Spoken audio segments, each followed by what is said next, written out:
Angelica and thank you for all your work for the thesis, and you've got a hard copy as well there. Thank you, Angelica, and we're doing this also with a Skype group. Okay. Please go ahead. So I'm Angelica Baylon. I'm a Director for External Relations of the Maritime Academy of Asia and the Pacific, and since I'm connected in the maritime world, my study is entitled Proposed Mining Productivity Gain Cycle for Peace, Sustainability, and Global Development, and its implications for bioethics and health. So this is a 122-page study, and I regret we don't have a projector, but in my study, I will analyze the status of the Philippine maritime industry, or particularly the mining industry and its contribution in the shipping industry, and its attainment to the Philippine development goals for peace, sustainability, ASEAN integration, and global development. The maritime industry, of course, involves maritime stakeholders such as key government agencies, recognized maritime organizations, maritime higher education institutions, maritime training centers, mining agencies, seafarers, and other stakeholders. And I utilize documentary and content analysis of existing data from vital maritime stakeholders, the results of focus group discussions, seminar workshops,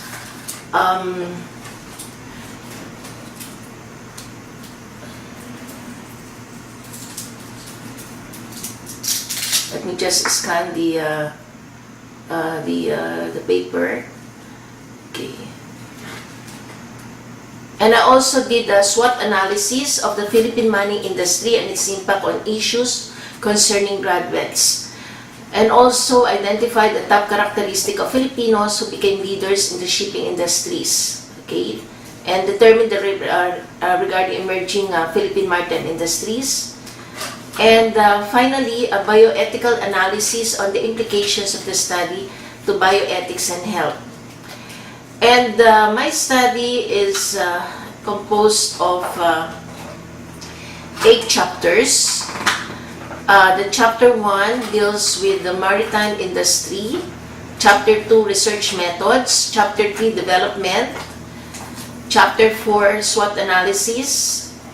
And Chapter 5, Leadership and Policy Analysis.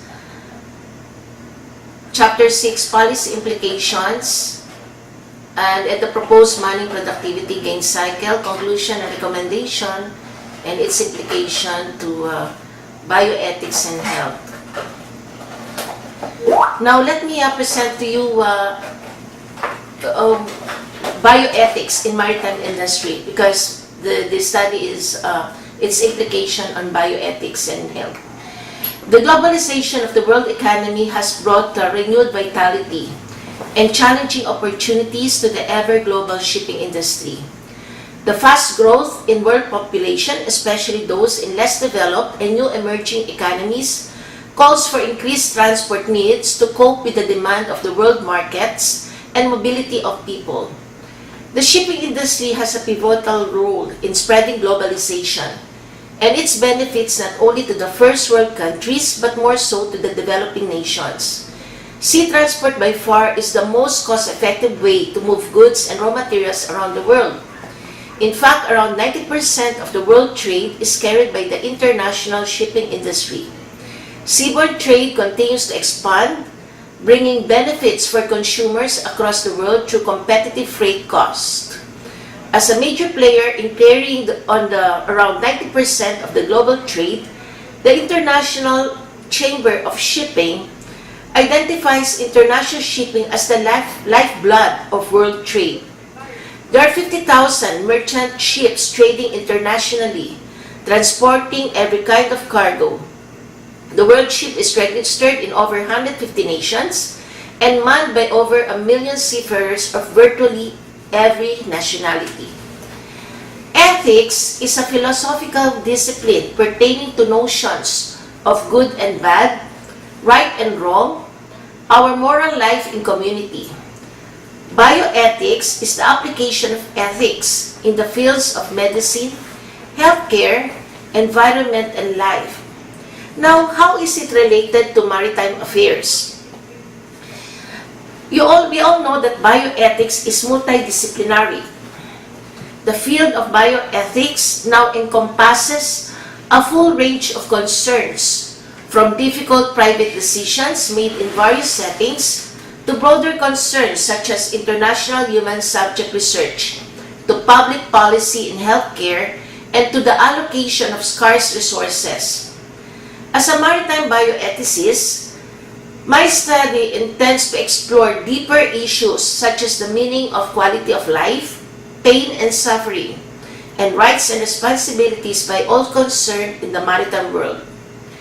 The maritime industry is composed of people that must do the right thing, be good in all ways, do worthwhile things, know their obligations, must be responsible for a reason, and can respond fittingly in any moral dilemma, given the context in which it arises, and a lot more. In relation to bioethics, the maritime industry may apply the principles of non-maleficence and beneficence to the seafarers. The principle of non-maleficence is one of the most widely recognized principles in relation to the provision of modern healthcare, which is also applicable to the maritime industry as far as the seafarers are concerned.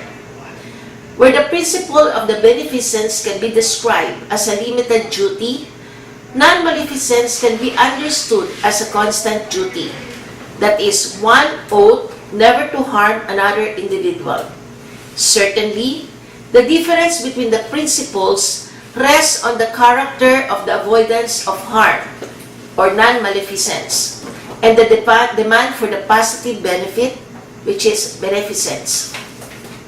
However, one must pose to question what the boundaries of harm and, on the flip side, benefit are in relation to each seafarer, and whether it is the consequence of or intent behind an action which deems it either maleficent or beneficial in nature. Just as in the case for beneficence, the context or scope of each seafarer's situation may significantly impact on the maritime sector's understanding of how to apply the principle of non-maleficence. Clear communication and understanding of the seafarer's wishes will help clarify the best way the maritime industry may proceed in a given situation. However, resource restraints as well as potential harm of risky procedures also need to be considered. So a risk-benefit ratio may need to be applied where the benefits and the risks of certain choices are explored with the seafarer. As is often the case with risk-benefit evaluations, non-maleficence informs the risk aspect of the equation. Namely, it is the duty of the maritime industry to outline the harms or risks of a certain procedure or policy to a seafarer so that the seafarer is adequately informed. But the question as to what to disclose, every possible risk that could potentially occur, or just the more likely, it is not clearly delineated. At what point does the maritime industry or the seafarer's employer decide that a procedure or a job on board is too risky for the seafarers? This is a complex question to answer, as each seafarer's threshold for what is acceptable and what is harmful beyond the scope of acceptance is unique to each individual. Hence, there is a need for a constant communication between the seafarers and the maritime industry or its employer. While the principle of non-maleficence articulates a fundamental commitment on the part of healthcare professionals to protect their seafarer patients from harm, it is important to note in the case where a seafarer patient chooses a procedure which might cause more harm than minimal benefit, that is his determination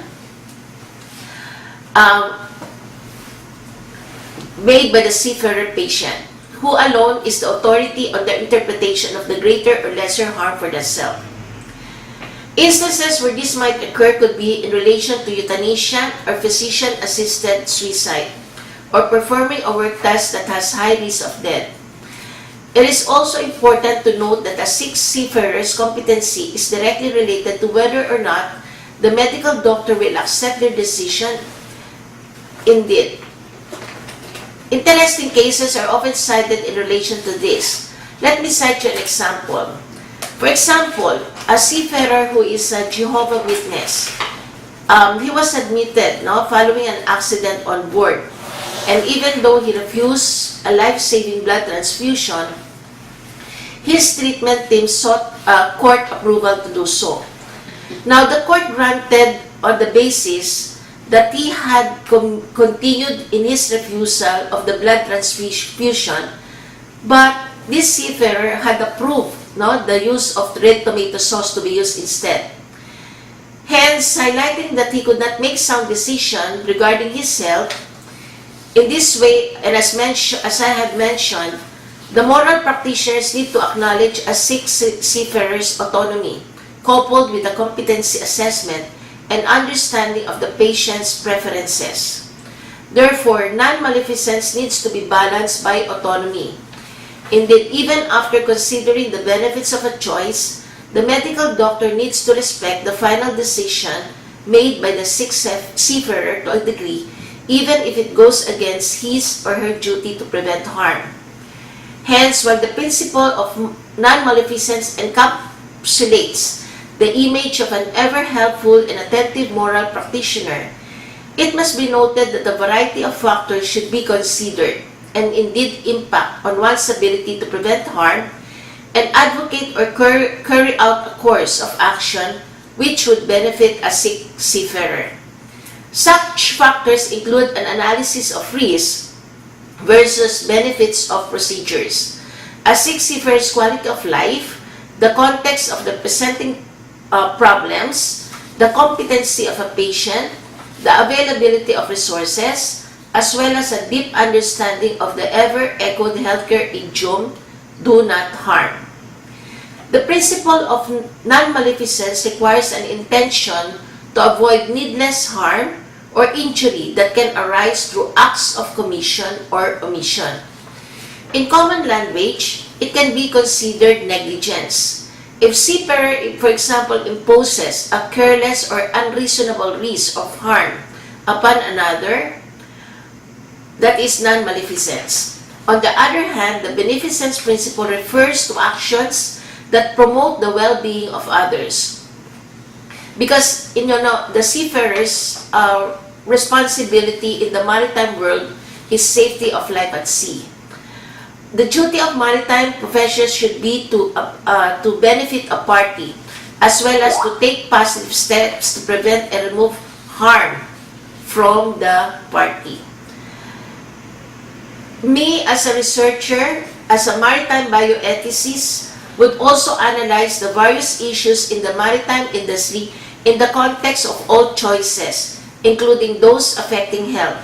There are a pluralistic plethora of maritime traditions to strong discourse on various issues of moral differences and other issues in which most people agree.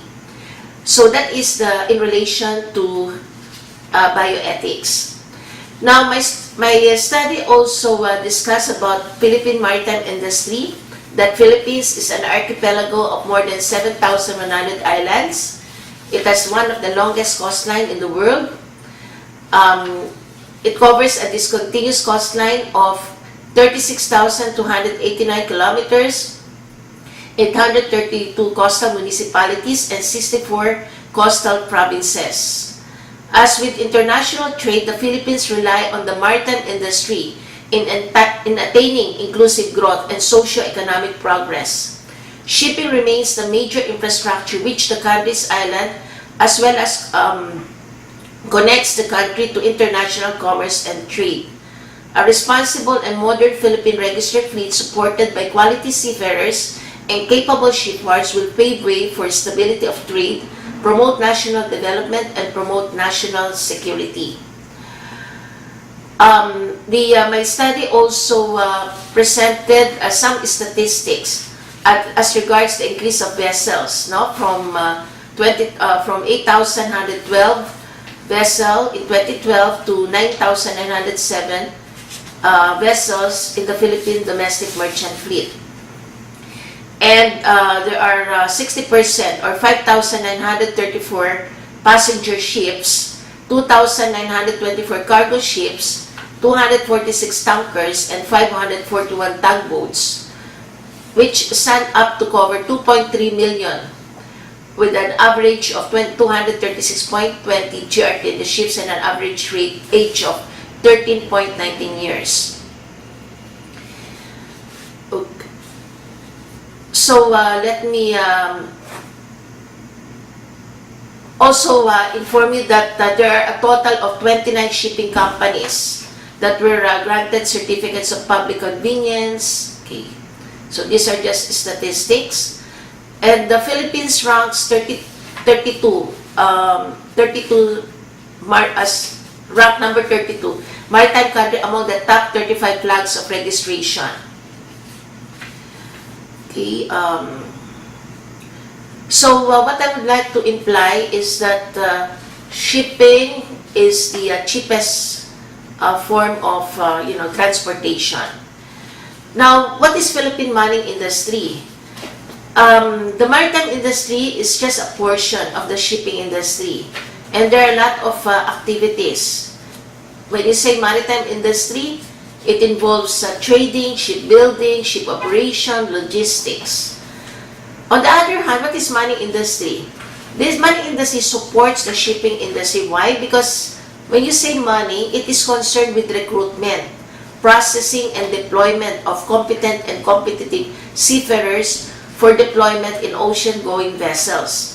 And for your information, there are more than 400 or almost 500 mining agencies in the Philippines that deploys Filipino seafarers. That's why Philippines is known as the mining capital of the world. Okay, so the stakeholders in the mining industry are the workers themselves. They are the seafarers, and there are people. No, and when you say bioethics, you are referring to people, because people have lives, no, love of life. So the ship owners, the Philippine government, represented by the Philippine Overseas Employment Administration, the Marina Industry Authority, the Department of Labor and Employment, mining agencies, maritime education and training institution, even the remittances centers and banks. So the maritime industry has created employment of thousands of Filipino marine officers, ratings and service providers, both in the domestic and the international levels. And the Philippines remains at the top supplier of the seafaring manpower, accounting for more than a quarter of the global shipping fleet. On top of its massive contribution to global seafaring, the maritime industry significantly contributes to keeping the domestic economy afloat in support to the accomplishment of the Philippine development plans and goals. That's why in the Philippines, we call the Filipino seafarers as the bagong bayani, or the new heroes, because of the remittances that they provide to the economy of the Philippines. Now, what is the Philippine Development Plan 2011 to 2017?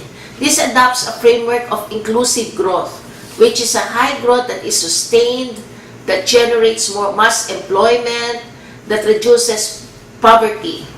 And through this Philippine Development Plan, it is intended to pursue rapid and sustainable economic growth and human resource development, improve the quality of life of the Filipino, empower the poor and marginalized, and enhance social cohesion as a nation. Its strategic development policy framework focuses on improving transparency and accountability in governance, strengthening the macroeconomic, boosting international competitiveness, facilitating infrastructure development, strengthening the financial sector and capital mobilization, improving access to quality social services, enhancing peace and sustainability and security for development, and ensuring ecological integrity. Further, Philippine Development Plan envisions a safe, secure, efficient, viable, competitive, dependable, integrated, environmental sustainable, and people-oriented Philippine transport system. The Philippines recognizes the industry's contribution and its critical role in ensuring an integrated and coordinated intermodal transport network with backbone links to growth areas. As such, the government endeavors to help create a responsible and modern Philippine-registered fleet that is supported by quality seafarers and well-functioning shipyards. This will pave the way for a stable trade and national security. In support of the Philippine development goals and of the industry, the government currently aims to improve its policies and regulation to require industry players to comply and implement international obligations relating to human element in shipping under various conventions, protocols, and codes such as the STCW 1978 as amended, the Certification of National Quality Standard System, the Seafarers Identity Document Convention, and the Maritime Labor Convention. The government is also investing on proper assessment on the implementation of the mandatory shipboard training policy, and also tap the Development Bank of the Philippines Credit Facility to acquire training ship to be co-managed by the maritime schools. It also intends to tighten the implementation of the mandatory structured shipboard training and a lot more. So there are many plans, but okay. Now, the challenge of sustaining the mining industry. What page are you? Okay, let me go over that because I want to proceed. Okay. So, what is the objective of my study? So, this is to generate knowledge, issues, and understanding about the mining industry which may have moral, philosophy, and issues affecting the various stakeholders or people in the maritime industry that may directly or indirectly affect their health. We all know that a happy and satisfied maritime worker or seafarers would result in peace, sustainability, and global development. Specifically, my research aims to provide the recent developments in the maritime industry, analyze the strengths, weaknesses, opportunities, and threats of the mining industry, its current status, and its contribution to the shipping industry, in particular for the attainment of the Philippine Development Goals and ASEAN 2015 integration in general. Also analyze leadership and policies as regards the characteristics of the Filipinos who become leaders in the shipping industry. Identify the emerging maritime industries in the Philippines and various maritime issues and recommendations that were identified from various consultation and conferences. Also provide policy implication and the impact of the SWOT analysis in mining on various issues, mainly maritime graduates, and relevant information generated for seafarers' healthcare, and ethical policy on maritime shipping business. Define and develop also a productivity gain model or framework in the mining industry that would contribute to Philippine economy in support of the accomplishment of Philippine economic development goals. And finally, the number 6 objective is to provide the possible implication of the study to bioethics and healthcare. And this result of this study would provide insight to the current status, productivity, and prospects for the mining industry in the Philippines and may serve as an assessment of the contribution of the mining industry in support of the Philippine Development Goals for peace, sustainability, ASEAN integration, and global development with implication to bioethics and healthcare. How did I gather my data? So I employed a descriptive analysis of the data that explore and explain the present status of the mining industry and its contribution to the shipping industry, in particular, to the attainment of the Philippine Development Goals and ASEAN 2015 integration. So my study involves both qualitative and quantitative analysis of both primary and secondary data, which includes mostly the knowledge and insights of experts from the industry, seafarers or maritime leaders. Some information obtained from the website, from particular government website. I also interviewed and conducted survey of maritime expert. I documented the conferences, the roundtable discussion, and other meetings, and transcribed them. There are a total of 12 roundtable discussions, both local and international. And my study also involved foresighting methods that assess future conditions based on current condition and trends. When you say foresighting, it is a process by which one comes to a fuller understanding of the forces shaping the long-term future, which should be taken into account in policy formulation, planning, and decision-making. And this involves a lot of qualitative and quantitative means for monitoring clues and indicators of evolving trends and development, and is best and most useful when directly linked to the analysis of policy implication. My study is limited to the use of expert opinion as foresighting method, especially in coming up with a SWOT analysis of the money industry, particular issues of graduates. This is coupled with a documentary analysis of relevant data to define productivity cycle and how it contributes to Philippine economy, determine the characteristics of Filipinos who become leaders in the shipping industry, determine and explore local thoughts on various maritime issues, including but not limited to competencies which need to be addressed, and to identify the emerging maritime industry in the Philippines. And of course, the output of the research is now a productivity gain model or framework that will help uplift the country economically in support to the accomplishment of the Philippine Economic Development Goals, which may have implications to bioethics and health. And the research activities were carried out to attain the objective of this study. So action plans and communication were communicated to concerned institutions and individuals.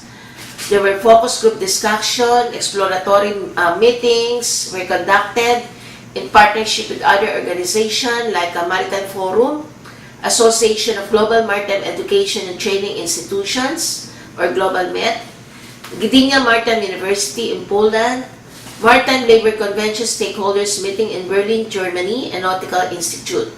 We also conducted a command seminar to explore a wide range of issues and concerns on navigational competencies in partnership with Nautical Institute based in London, Associate Marine Officers and Seamen's Union of the Philippines, AMOSU, and the Master Mates Association of the Philippines that were participated by maritime stakeholders in the Philippines.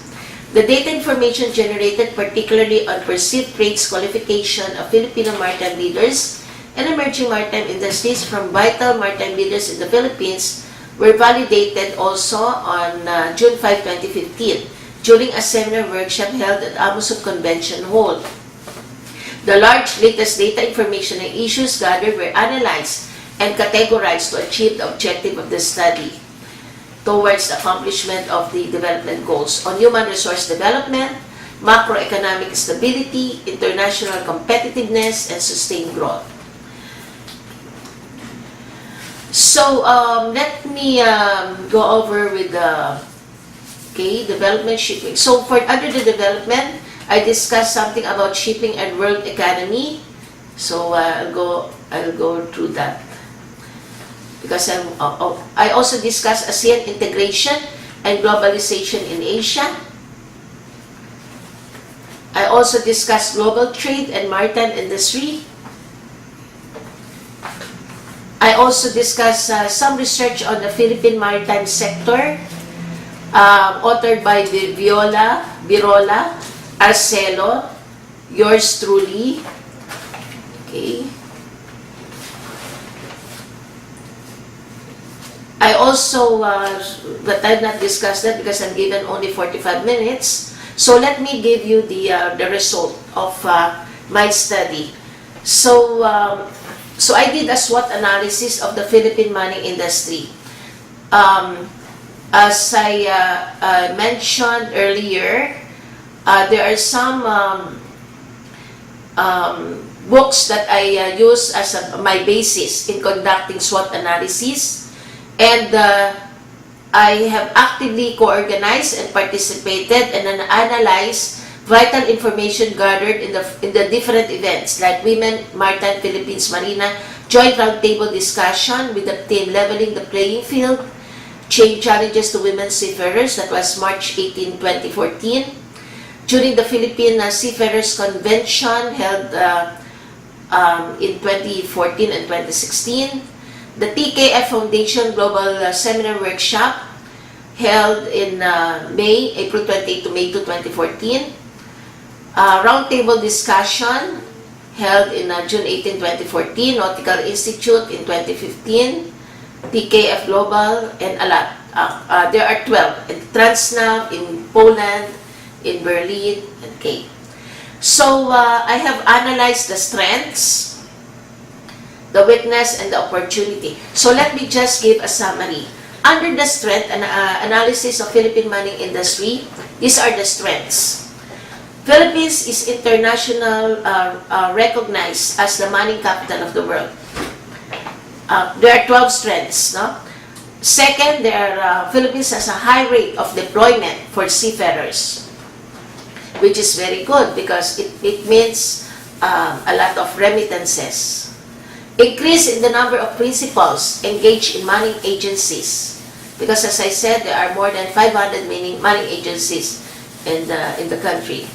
They are the ones responsible in the selection recruitment of seafarers. Number 4, high remittance contribution of seafarers. 5, increase in the number of maritime enrollees and graduates, because there are 98 maritime college and universities in the country, reduced to 28 by Marina, and now back to 78. That's the latest. Okay. Large manpower pool of ratings and officers. Availability of welfare services for seafarers. Improvement streamlining in the Philippine Maritime Administration. Now there is just one single administration monitoring all these maritime activities, and it is the Maritime Industry Authority, or Marina. Unified frontliner, strong public-private partnership to promote seafarers' competencies. Availability and recognition of quality, excellent mining agencies. In fact, there is a Hall of Famer, no?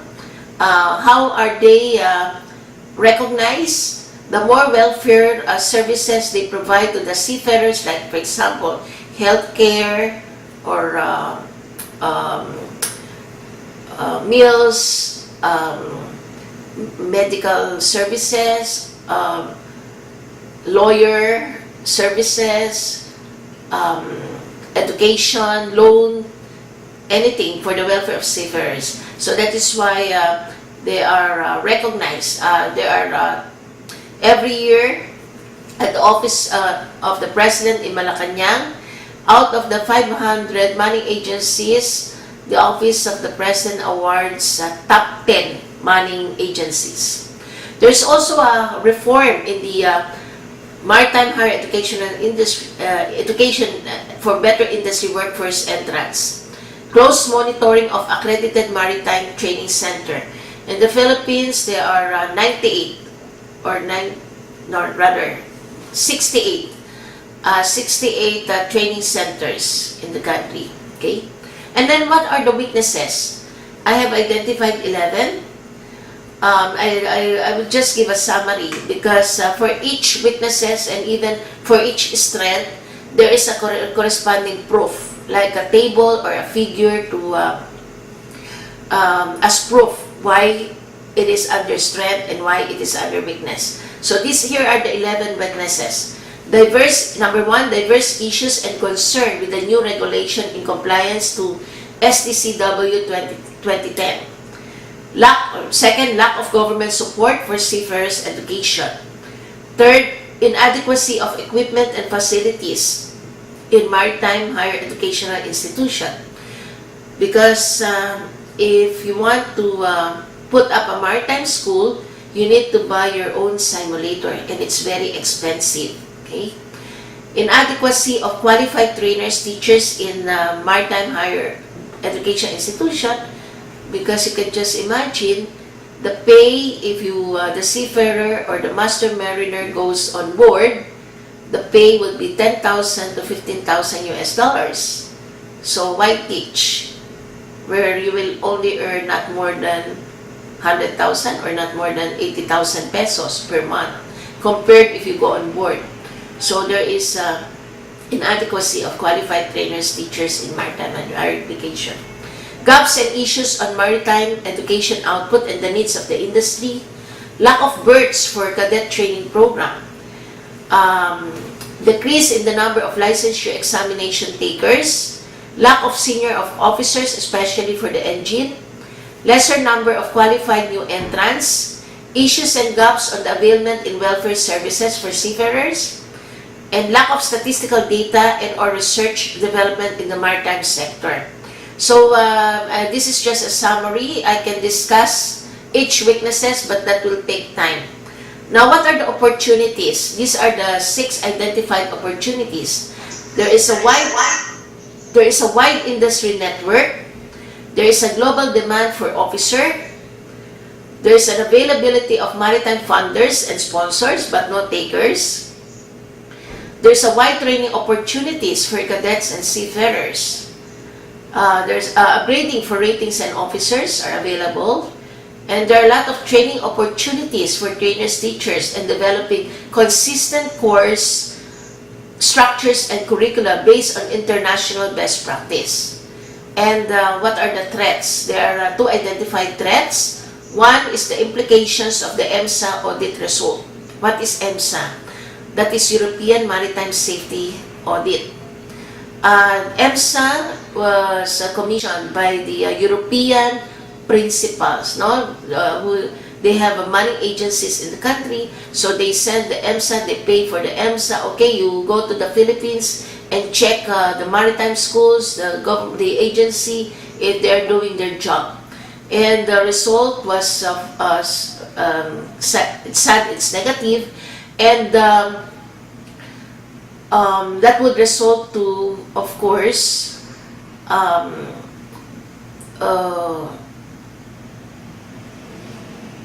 the principal might not hire Filipino seafarers. And we are the mining capital of the world, no? So that would be the implication. But, of course, for me, if it is a negative, it is an opportunity. Any problem, it is an opportunity for the better. So, the result resulted to all schools to really correct the observation. Also, the government, like CHED, became stricter in monitoring the procedure, the processes, the quality of all the higher educational institution offering the marine transportation and marine engineering courses. Number 2, another threat is the potential competition from other seafarer supply nation in Asia and in Africa in the future, because that's the threat.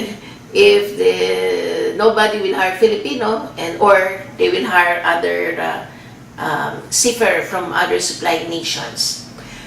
So it means there is a need to sustain the supply in light of socio-economic changes in the Asia-Pacific over time. And structural failure in the market for seafarer training. Lack of coordination vision to sustain Philippine position as the lead supplier of seafarer. So I just summarized it because I have limited time. But anyway, I know this will be uploaded on the website of AUSN. So you will appreciate all the statistics and the data that I have generated for this course or degree. Okay, so because I have the number of enrollees, so from CHED, I got data from CHED, data from PRC, data from POEA, data from Marina, data from different government agencies involved in the maritime. So, okay. And also, I have also identified the the various legal rules, the recommendation of Marina, the role of various agencies for the maritime industry, like CHED, the NDC, the Department of Health, the Philippine Overseas Employment Association, okay, because all the maritime agencies or association connected, for the seafarers, everything are here on this dissertation.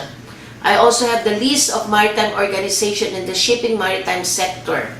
Okay, so I just ran all through this, what is their composition, the leader, the website of this organization. Then you can also see here the POEA awarded sea-based money agencies, and I have listed here the top 61 out of the 400 plus, almost 500 money agencies, with the legend Presidential Award of Excellence, awardees of excellence, and the top performers, and they're all color-coded. And in the study, I have also specified the role of the different association, also analyze the witnesses, okay, which I have summarized, and the proof on why I have stated the various witnesses, like the result from the PRC, the National Passing Percentage for Maritime Licensure Examination, so I just ran through this because this is a 133 page. The opportunities also, okay, global demand for seafarers, maritime sponsors for seafarers welfare and development, the training opportunities for cadets and seafarers, it's here, okay, upgrading program for ratings and officers, the training of teachers, trainers, and developing consistent courses, the result of the audit, the competition from seafaring supply nation in Asian Africa, okay. And then another result, in addition to the SWOT analysis, it's the leadership and policy analysis. Now, what are the characteristics of successful Filipino maritime leaders? Okay. In connection with this study, I have identified 5 characteristics of successful Filipino. So let me just summarize. Number 1, hardworking. 2, self-disciplined. 3, team player. 4, motivated and dedicated. 5, honest. 6, service-oriented. 7, action-focused. 8, sociable. And 9, resilient, versatile. So, the top leaders in the ship industry were interviewed, and then they have identified these traits of Filipinos to become leaders because they are leaders in their own right, and this also have been validated through a Likert scale. Now, regarding the qualification of Filipino leaders in the maritime industries, the respondents chiefly identified top 5 choice. These are experience, number 1, experience sea and land-based job. So for them to be, that's number 1 qualification. Second, they must be behaviorally competent, so attitude. Third, with advanced educational attainment, so still educational attainment is needed to be a leader in the maritime industry. They must rise from the rank, meaning they should have experience. Now, what is it to be a seafarer? What is it? Before you lead, you should. For them, rise from the rank. To be a Filipino leader, for them must be at least master and chief engineers. They must have good networking abilities and no change management competent. Yeah. So I will not discuss each characteristic anymore because I would like to discuss the emerging maritime industries in the Philippines. Okay. Emerging industries are defined as the establishment of an entirely new industrial value chain or the radical reconfiguration of an existing one driven by a disruptive idea or convergence of ideas, leading to turning these ideas opportunities into new products and services with higher added value. I have a table that presents the emerging maritime industries in the Philippines, and this is as perceived by the maritime officers in both land-based and sea-based sectors of the industry. Still, the number one, let me read. Number one, according to RAC. Number one, manning agencies. Number two, maritime training center. Number three, ship management technical consultancy. Okay, let me explain. Manning agencies are engaged, number one, are engaged in crew management for deployment in seagoing vessels. As I said, they are involved in the selection, recruitment, and training of cadets and seafarers. And to date, the time I did this study in 44, my data is 2015, there are 403 manning agencies that are in the business of deploying overseas Filipino workers in sea-based jobs. With the growing demand for competent seafarers, the respondents considered maritime training business as the second emerging maritime industry. And in February 2015, Marina listed 119 accredited maritime training centers in the Philippines offering various STCW and non-STCW courses to upgrade the knowledge, skills, and competence of ratings and officers. The third emerging maritime industry identified is ship management and technical consultancy, which is involved in the technical management of vessels, technical inspection, superintendence for emergency or scheduled repairs and dry docking, survey, ship inspections and valuations, sale and purchase inspection, setting up and administration of ship-owning companies and other ship management and technical services. Also included are technical jobs such as ship management experts, ship superintendent, ship maintenance, engineers, and others. The ship superintendent job requires knowledge and skills in marine-related equipment, ship repair and construction techniques, sequencing of ship repair activities, shipyard safety practices, complex mathematical principles as applied to ship activities.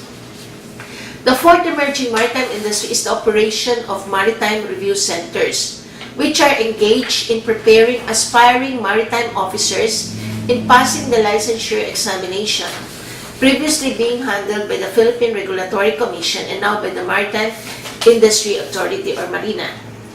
The fifth is the shipbuilding. It is a large emerging maritime industry which requires a large deal of investment, planning, operation, and management.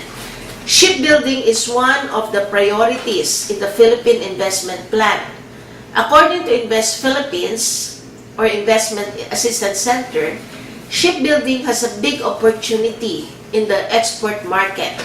This would generate more employment for engineers, architects, welders, and other shipyard jobs. Shipyards is a major shipbuilding countries are often fully booked for new orders. Hence, existing shipbuilders expand their operations in neighboring countries in response to the increasing number of vessels being ordered by foreign shippers. In 2012, the Philippines is the fifth world largest shipbuilding country after China, Japan, Korea, and Brazil, as more local shipyards are building more ships of larger tonnage capacities like bulk carriers, container ships, and passenger ferries. Invest Philippines also noted that country is advantageous in shipbuilding, which is readily available skilled manpower, available areas for setting up shipyards, and liberalized import of raw materials. The country has adequate supply of skilled manpower for shipbuilding and ship repair. With the increasing demand for workers in shipyards, The government laid out a manpower development plan for the sector in coordination with the Technical Skills Development Authority. To date, TEST has about 95,000 certified welders in its registry. Also, Filipino workers are trainable for the skills that would fit shipbuilders' requirements. Okay. So, further, the fifth industry is on the travel agency activities, which involves ship cruising. Cruise ships serve as floating vacation liners, offering different leisure activities, socialization, networking, and others. Okay, so let me go through this. Cargo handling services also. Okay.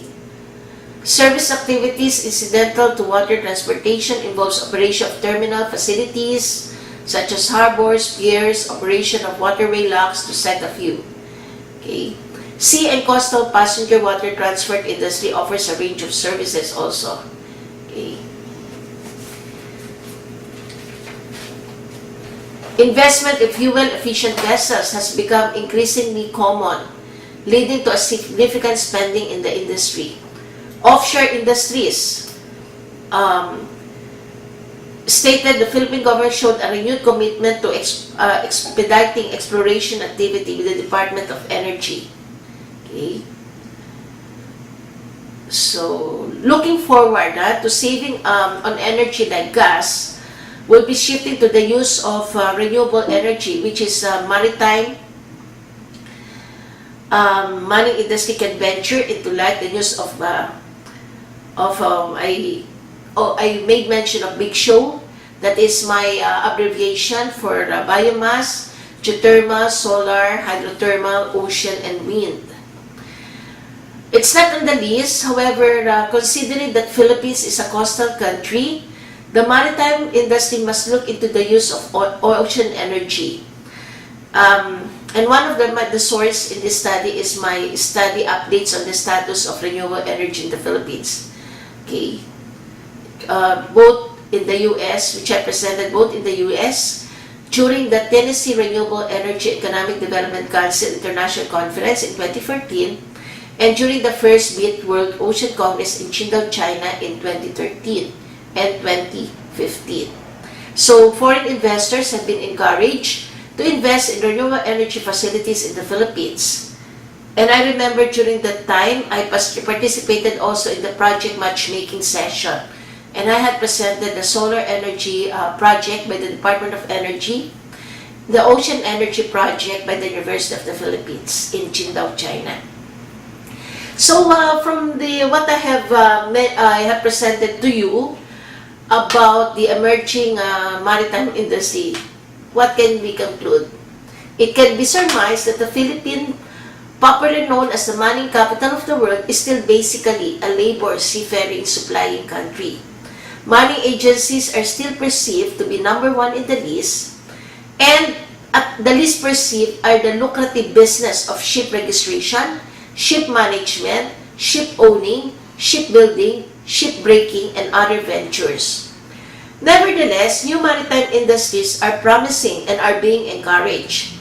Investment and venturing to new business facilities, equipment, and new technology with the development of new infrastructures like renewable energy and other facilities would contribute directly or indirectly to the mining productivity gain cycle, which this study would want to propose with policy implication.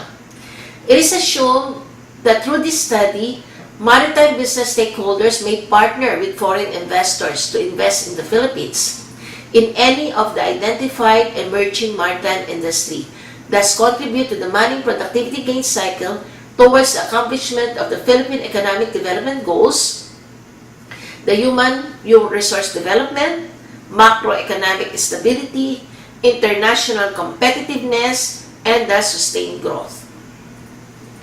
Now, I also have identified various maritime issues and recommendations which were identified in consultation and conferences. So there is a section in my study that summarizes the recommendation on various issues and concerns relevant to the traits, qualities, qualifications, or competencies of Filipino seafarers or future maritime leaders, how to improve the maritime education and training, the emerging maritime industries, which is believed that if addressed, will enhance the productivity gain cycle. They were generated in the following activities or gatherings, either organized or participated by yours truly with maritime stakeholders in attendance. So, I will not read this because it's too much. But I have identified the issues on women in maritime and the recommendation provided during the WIMAPIL Marina Joint Roundtable Discussion Activity. And these are very, very timely and very interesting, especially those who are involved in the maritime sector. That's why I'm so happy to have, come up with this study, because I was able to document all the issues, which of course has implication to bioethics and healthcare.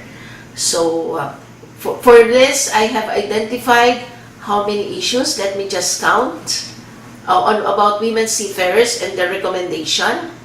Very interesting, 20 issues.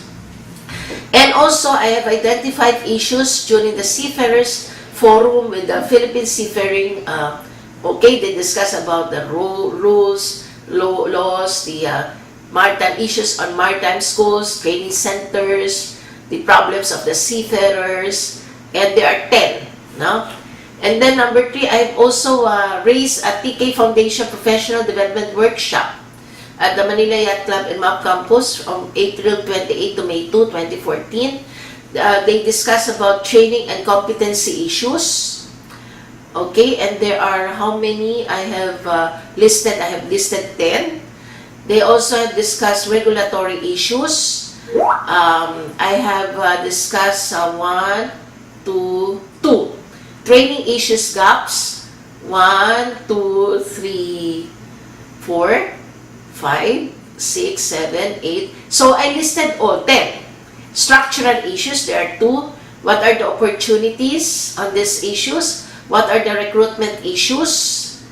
I have listed all this because from this data, I came up with an analysis with the productivity gain cycle, which is my original contribution to this study.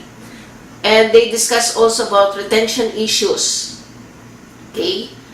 And then learning assessment strategies on retention, on maritime administration, certification issues,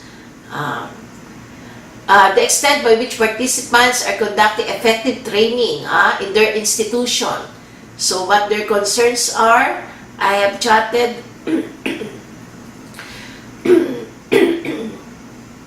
four issues. And then also issues discussed during the Preventing Collision and Bridge Watchkeeping Seminar. Because, all these issues pertains to quality education and training that affects the seafarers. So I have jotted all these issues. There are 4. I also noted the issues raised during the TK Professional Development Workshop in October 2014. Updates, issues, and discussion. I have jotted 5, 6, 7, 8. Okay, 9, 10, 11, 12. Oh, so many. 19 issues. And then I also jotted the issues and recommendation provided during the Nautical Institute Manila Command Seminar, where most of the participants are master mariners and they're key leaders, where they talk about ECDs, operation of ECDs, English language, competency gaps learning, domestic shipping, mentoring, leadership and management, bridge management training, culture, Philippine coastal management, masters being challenged by their juniors, ECDs updates, gap between STCW and curriculum to cite, and provided various recommendations. And I noted the recommendation. Very interesting recommendation. And in fact, I submitted this, what I have transcribed and documented, and it was published in Seaways And the Nautical Institute was so happy that I became an associate fellow of the Nautical Institute. So because I have noted, they like what I have noted, and they took actions to all of this. And how many? 25. And one of the recommendation, why they will not be happy. Number 25, Nautical Institute can take a lead role in all these recommendations in partnership with its Nautical Institute Philippine branch and other external organizations, AMOSUC, Global Met, PhilSCAP, considering that Met curriculum for seafaring is an international affair. Okay. I also took note about the issues and recommendations provided during the International Maritime Health Conference that was hosted by my institution, Maritime Academy of Asia and the Pacific, in 2016 and also in 2017. So, Dr. Abaya presented a study on medical repatriation of seafarers due to illness and injuries. So, he analyzed the records from January 2010 to December 2014 of the medical repatriation of Filipino seafarers from the claims and legal departments of different money agencies in Manila. And he analyzed data from a total of 6,759 medical repatriation cases in 5-year period, representing 174 shipping companies and 2,256 vessels. And data obtained was from the total number of 388,963 deployed seafarers from money agencies at that time, no? So, these are the common causes of repatriation. Injuries, trauma, musculoskeletal disorders, gastrointestinal problems, genitourinary illness. He also analyzed that most common clinical problems per organ is cystic. So, the studies serve as reference to physicians performing pre-employment medical examination to identify and manage conditions that are high risk of medical repatriation. Also, in my study in 2002 from APCO, it is interesting to note that the top 5 medical causes that time in 1998 to 2000 for seafarers rejection using basic pre-employment medical examination are heart diseases, pulmonary problems, hearing loss, Ishihara deficiency, and diabetes. Using special PEME, the top 5 causes of the seafarers' unfitness are gallbladder stones, hepatitis B, heart diseases, hearing loss, and pulmonary tuberculosis, wherein the top 5 causes of medical repatriation that time are gastrointestinal problems, abdomen, musculoskeletal, urinary kidney diseases, lung ailments, and dermatitis problems, which is different from the study of Dr. Abaya, because that was in 1998 to 2000, and Dr. Abaya's study was from 2010 to 2014. Then also study of Dr. Eliseo Prisno. Okay, he says that seafaring is the riskiest profession in the world, second to commercial fishermen. 500,000 Filipino seafarers continuously face an uncertain health scenario with a life and limb always at stake. And he said this is aggravated by several factors that undermine their health at the various phases of the work cycle. So one of these is lack of preparation on how they can deal with health-threatening realities. Another one is maritime education does not emphasize health issues. Also, lack of knowledge awareness generally makes Filipino unprepared to meet psychological stresses, loneliness and fatigue, and other health problems such as STDs and HIV and infectious diseases. Okay. So, also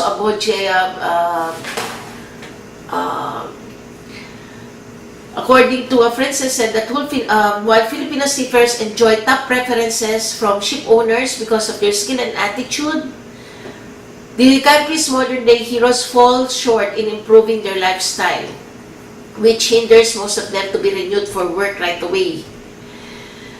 So, proud because, you know, when they are away for 6 to 9 months and when they come home, they are tempted to eat nothing but lechon, crispy pata, drink alcohol every day because they do not get those every day on board. And of course, all this would affect the seafarers' health. So, Filipinos stand out again, but for the wrong reasons, as they are overrepresented when it comes to illness and injuries on board ship. And a lot can be traced back to lifestyle. Okay. So, there are a lot of suicide rate also among seafarers. So, okay.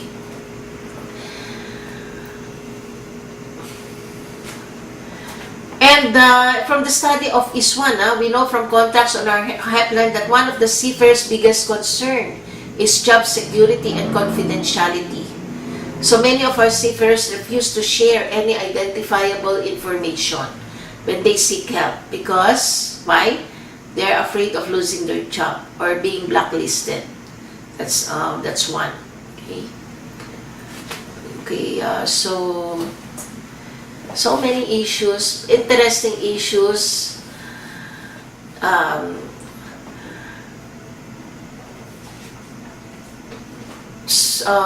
There are many issues, but as I said, all these issues form part of the recommendation for the policy implication. So what are the policy implications? Particularly on issues concerning graduates for policy implications, the impact of SWOT to manning agencies, which I have discussed earlier, the perceived traits and qualification of the maritime Filipino leaders, which I have discussed, the emerging maritime industries, and the various issues and concerns noted in the various maritime stakeholders meetings. They have all been analyzed for policy implication. With the SWOT analysis presented in the table, what I can say is that it is critical to convert the weaknesses to strength and the threats to opportunities. How? This is done through the collective efforts of the stakeholders of the maritime industry led by the government, aside particularly Marina, CHED, PUEA, TESDA, and others. So, what are the various recommended policy? 1. Policy for comprehensive information, research, and statistical data, which we don't have in the Philippines. But I was told when I recommended this, a foreigner from Sweden, if I like, because according to him, you will enjoy it, no, not in Sweden, in France. If you go to France, all the data are there. But how can I, when it is written in French? But anyway, in the Philippines, it is recommended that a comprehensive and robust agenda for Filipino seafarers should be developed and implemented. The maritime industry and resources should be integrated into a national and local development plans and policies. However, this should be based on a complete and comprehensive statistical data from all concerned. Thus, there must be an appropriate documentation or recording of vital information. And data collection methods should be in place in vital maritime agencies, most especially from the government. In the CHED's priority courses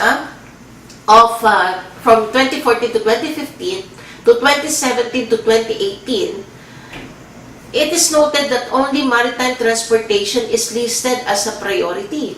However, it is evident from the international data that marine engineers are more in demand.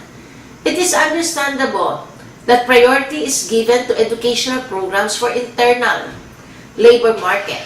However, quality maritime education and training is not only intended for seafarers manning ships on international routes, but more so seafarers on domestic shipping lines. On the other hand, concerned maritime stakeholders should work on the priority welfare needs of seafarers, as well as look into their immediate needs in terms of additional stress as a result of inadvertent violations, fear of losing job, and the increased possibility of extortion as a result of additional regulations or training requirements, which are reported in the research of Dr. Helen Sampson from the Seafarers International Research Center. Second policy, policy for appropriate feedback system, that is strong public-private partnership.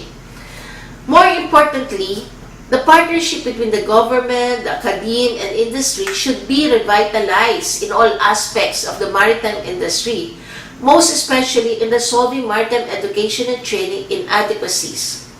Quality maritime education and training is critical in ensuring that the Philippines is able to continuously supply competent and qualified seafarers and in maintaining its position as manning capital of the world.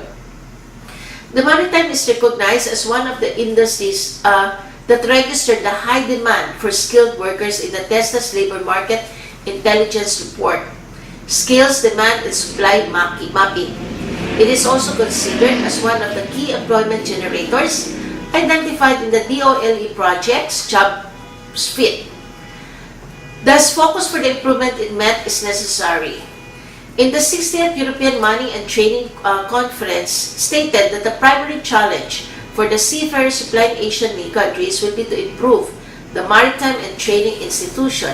He also added that the number of recruits needs to be increased and the quality of teaching needs to be improved to follow with the rapidly changing shipping industry. Met inadequacies such as lack of equipment facilities, lack of qualified instructors, outdated programs and techniques, unimproved maritime curricula, gaps between course structure and curricula. These are the weaknesses that I have mentioned. Improvement in the recruitment of quality maritime students through active scholarship program and other support is also necessary to ensure a quality pool of maritime graduates. In the Asia-Pacific Human Resource Strategies report, it was emphasized that the maritime curriculum programs need enhancement in order to match the requirement of the maritime industry. The overall training of seafarers should be enhanced. The professionalization of instructors and assessors should be enhanced. Appropriate ratio of students, trainees, and equipment simulators where needed should be taken into consideration. An improved partnership working between college employers, regulators, and development of shipboard structured training program and continuing professional development capability should be in place. And of course, these concerns can be best dealt through a strengthened partnership between the government, academia, and industry. Maritime stakeholders should be actively involved in private-public partnership through a policy of an appropriate feedback system led by the government and other means for the best interest of the industry. Third policy, policy for a reward system to a performing MET institution. The award system for top-performing manning agencies could be emulated or duplicated concerning government's accreditation of MET institutions. A policy for a reward system to support outstanding schools and training centers for meeting or exceeding the standards, similarly with the incentive award being provided by POEA to top-performing manning agencies with awarding at Malacanang Palace for visibility and national impact. I think it will be good policy. Another is that we don't have a National Maritime Strategic Plan. So, policy for regular creation of a National Maritime Strategic Plan. Amidst the world economic crisis, the creation of the National Maritime Strategic Plan is needed to produce world-class seafarers out of the Philippines' abundant resources. The time has come when the Philippines, through a single maritime administration, which is Marina, should position itself strategically to survive and be competitive in the ever-changing, fast-moving, globally driven maritime world. For international competitiveness, there is no greater resource but to draw on its people. A developing country like the Philippines must achieve two critical goals. The first is to improve productivity under severe resource constraints. And second, is to deal responsibly to competing demands that the Philippine mining industry is currently facing. The more the productivity and flexibility of the seafarers are enhanced, the more will the Philippine economy become competitive in the new economy. With the Marina at the helm, there is a need to formulate new vision, goals, and strategies, as well as action plans with a definite time frame, 2015 to 2025, with tasking of committed and concerned agencies to maintain Philippines stand as the mining capital of the world. By the way, part of the study is funded by the National Research Council of the Philippines, and therefore all this recommendation, all this data were provided the Maritime Industry Authority. And this year, they are now working on the preparation of the National Maritime Strategic Plan. Then, policy for investment system to attract foreign investor, because that is what we need in the country. From a policy standpoint, maintaining the recognition of the Philippines as the mining capital of the world has its downturn and benefits. First, even temporary downturns in economic activity have long-run productivity implication. This is critically relevant, primarily for the Philippines, wherein the boom-bust cycle continues to hold sway. This renders prudent macroeconomic management as the key to reducing volatilities in output. Second, while something good may come out after the downturn or decline, such as corporate restructuring, retooling, and reorganizing, a critical component of success is that improvements in capital via more substantial and sustained development, and sustained investment inflows should be all-encompassing. Addressing an economic fluctuation is one thing, encouraging investment is another thing. Third, infrastructure, facilities, technology, and other innovation policies are no doubt very critical. One reason why the Philippines has not been innovative enough is that, in direct contrast to the experiences of Japan and Korea, there is sufficient engagement in the development of infrastructure, facilities, and local or homegrown technology. In the Philippines, investment growth has been prolonged compared with other ASEAN countries. It is a must that foreign investors must be encouraged to venture into various emerging maritime businesses in the country. 6. Policy for seafarers' healthcare. Profiling the health issues of Filipinos representing the most numerous group of seafarers in the world would help optimize current protocols, implement health surveillance programs, and formulate health policies for seafaring personnel. There is a need to fully implement the International Seafarers Conventions and develop a comprehensive framework that will ensure the good health and well-being of the Filipino seafarers if they are to continue contributing to national development. Policy to mandate the concerned industry stakeholders and the government to educate workers about adopting a healthy lifestyle. 7. Ethical policy in the maritime industry. Well, based on the interview feedback survey questionnaires from selected leaders in the maritime business world, they are all committed in striving to earn a reputation as an ethical business in maritime. All maritime businesses are financially driven, and it is possible to be both ethical and successful. But there is a fine line between making choices for financial gain and making choices that will not adversely affect others.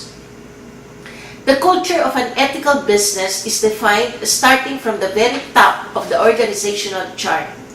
For a business to be ethical, its leaders must demonstrate ethical practices in any situation. The true test of this leadership is in the decision-making process, when there is a choice between what is ethically responsible and what will result in profit or gain. Leaders who can consciously choose the path that is ethically correct as opposed to one that is purely financially driven have successfully created an ethical culture in the business. When the culture is solid at the top of the organization, it trickles down to all areas and employees. An ethical business has a core value statement that describes its mission. Any business can create a value statement, but an ethical business lives by it. It communicates this mission to every employee within the structure and ensures that it is followed. The ethical business will institute a code of conduct that supports its mission. This code of conduct is the guideline for each employee to follow as he carries out the company's mission.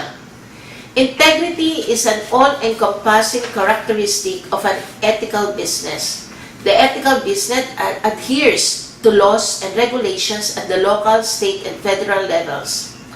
It treats its employees fairly, communicating with them honestly and openly. It demonstrates fair dealings with customers and vendors, including competitive pricing, timely payments, and the highest quality standards in the manufacture of its products. Ethics and respect go hand in hand. An ethical business demonstrates respect for its employees by valuing opinions and treating each employee as an equal. The business shows respect for its customers by listening to feedback and assessing needs. An ethical business respects its vendors, paying on time and utilizing fair buying practices. And an ethical business respects its community by being environmentally responsible, showing concern and giving back as it sees fit. Solid relationships are a cornerstone of an ethical business.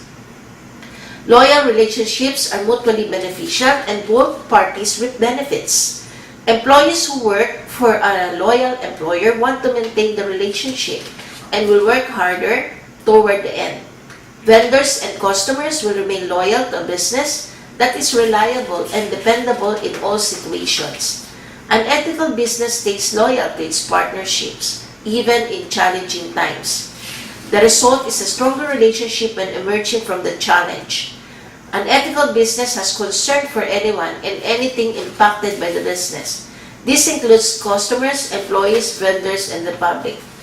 Every decision made by the business is based on the effect it may have on any one of these groups of people or the environment surrounding. Hence, ethical policy on strong leadership, good values, integrity, loyalty, respect, and concern must be mandated to all maritime businesses in the country. So, as a summary regarding policy implication of the study, maritime leaders responsible in coming up with policies are encouraged to consider the suggested innovation policies, namely information and comprehensive data policy, appropriate feedback system policy, regular creation of a national maritime strategic plan policy, reward system policy, investment system policy, seafarers healthcare policy, and ethical policy for the maritime business industry. And now, the proposed manning productivity gain cycle. So this is best explained if there is a projector. So I have prepared a framework which probably can be discussed. This is my proposed productivity gain cycle. This one, which would lead to peace, sustainability, and global development, with implications to bioethics and healthcare. So I have defined productivity. I have increased how to increase productivity, how to through competitive wage scale to increase productivity, to new infrastructure, technology, equipment, business, or emergent industries. There is, as you can see, there are different letters and numbers. Provision of welfare program and allied services beneficial to the seafarers and their dependents, because this will all result to sustained growth, microeconomic stability, and human resource development. So you can see there that That is my implication to bioethics and healthcare, because that proposed mining productivity gain cycle will accomplish the Philippine development goals. What are they? Sustained growth through poverty alleviation and employment generation. Macroeconomic stability through national income and national production. International competitiveness through international and trade advantage. Human resource development through skilled, educated, and competent citizenry, seafarers, and workforce. That would result in the overall economic growth of the country. And that is summarized. No? You can see 3 levels. It is color-coded because the color, one is for individual or seafarer. One level is the maritime institution, and another level involved the national level or the government for the productivity gain cycle. So there is a code or legend for each level. And it provides a blueprint for standard setting in various legal ethical instruments in order to implement bioethics as the love of life. Global reflection can guide policymakers to a complex maze of ethical principles and capacity building, as well as building a robust national bioethical infrastructure in countries around the world, considering that seafaring is an international workforce. As bioethics is the application of ethics to the field of medicine, healthcare, environmental, and life, this may also be related to the maritime industry composed of people. And as I said, happy and satisfied people, be it on the individual level, company level, or national level, as a result of sustained growth, macroeconomic stability, international competitiveness, and human resource development brought about by the mining productivity would certainly result to enhance peace and sustainability. The needs to be supplemented by environmental consciousness, inspired by a love of life, to develop a healthy environment while ensuring global development. So the focus is on ethical tasks, the need to fashion various levels, the individual, institutions, and forms of life that promote health in ways that recognizes the claim of peace, sustainability, health care, and global development. So that ends my presentation. Thank you and good afternoon. Thank you very much, Angelica. It's a very thorough piece of work. We have some questions, I think, from our friends on Skype. Yes. Please go ahead, those on Skype. Please speak, and Angelica will respond. Hello, Angelica. This is a wonderful presentation. Thank you. Very, very thorough, as Daryl said. Sorry, this is Andrew in Canada currently. I was in Thailand before this. So shipping in Southeast Asia is very competitive, and there is more growth in Asia than over in other areas. But at the same time, global trade is slowing. So my question was, I mean, we race to the top, and then how do we avoid racing to the bottom ethically? Because as businesses cut costs, the incentive to act less ethically increases. So from just based on your experience, how does negative economic pressure change the bioethical implications of seafaring life and seafaring ways? Thank you so much. So you're talking about the cost of you mean the salary, when it comes to salary? That would be one part of it, definitely. Yeah. Okay. Well, talking about salary, that's actually a good question, Andrew. No? I remember one of the speaker in an international conference asked me because in my productivity gain cycle, I included there a lower or competitive wage cycle, no? Which is indeed needed, to be competitive with foreign competitors. Of course, seafarers don't like that. But please take a look at the cost of the McDonald principle. The McDonald, if you buy it in Europe and if you buy it in the Philippines, the rate is different, right?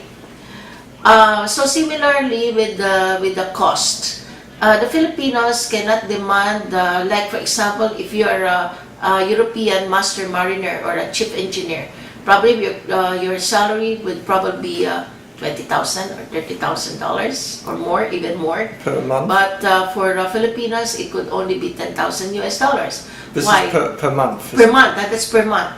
It could only be for Filipinos. It could only be $10,000 US dollars. But for foreigner, it could be $50,000 US dollars times 5 or times 4. Because one of the reason there is the cost of living. Huh? And the lower or competitive wage cycle, but in my productivity gain cycle, but highly qualified and competent seafarer would both attract a higher demand for quality Filipino seafarers. Why? Because with more contracts, deployed seafarers, and competitive salary, mining industry makes better profits. Indirectly, the effect of productivity helps check inflation. A productive shipping company, mining agency that keeps lower demand for salary or mining costs to be competitive from other countries like China and India is contributing to the fight against inflation. So of course, with that, you need also new infrastructure, technology, equipment, business, or emergent industry. These are needed for macroeconomic stability, international competitiveness, and human resource development. So I'm talking also because you see, I interviewed also people from the mining agencies. Because according to the mining agency, with more profits, their company can invest in new technology, new equipment, new infrastructure, or new emergent in the business. That further increases its productivity and competitive standing. Why? Because it can generate more job to the seafarers applicant. They can provide better working conditions to its employees. It can also afford to expand its operations, to take advantage of the economies of scale and diversity, and also to meet and satisfy better principal consumer stakeholders, customer changing needs, and also to ensure stocks caused by the shipping business management or downturn. So it's really a chain. I'm in there. So it's a chain reaction. That's why the mining agencies they provide other services, welfare services for the seafarers. They provide scholarship for the children. They provide loans. So, have I answered your question? So, Andrew, are you still there? Yeah, Okay. yeah, that was a great answer. I was Okay. enjoying that. Okay. Nodding my head. So, in your experience, are they reinvesting and planning accordingly to the global trade cycles, like in the macro scale? Are they? Because what I'm trying to get at is the difference between when the economy or the global trade is going well versus when it's not going well. Mm-hmm. That was a really great plan and description that you described right there on how it should work. So does it match that? Like in your experience, in your first-hand experience, is that accurate? Because some countries often say what should be done and is being done, but when you get on the ground, it's not quite the same. Yes, so yeah. I'm just trying to get your eyes. Yeah, I got your point. Of course, not all money agencies are like that. Because you see in the Philippines, there are 500 money, it's what you call individual differences. That's why I have the policy, ethical policy in the business, in the maritime industry. Because some people, of course, they like to gain But that's supposed, if you respect or if you help your employee, they will earn their loyalty. Something like that. It's a give and take relationship. And most of the shipping agencies that I have interviewed, or they are of course leaders, they are big companies. They share their earnings to their to the seafarers. That's why the seafarer, in fact, some of the shipping companies already build their own schools. They have a training center. They have their universities and colleges, in addition to being a manning agency. So you see, they provide a scholarship, but not all are like that. But because of the support of the government, giving incentives, no? Like I mentioned to you, there are the top 5 shipping companies. There are criteria for that. It's in my study. I think it's Anglo-Eastern, that's number 1. Like NYK is also included.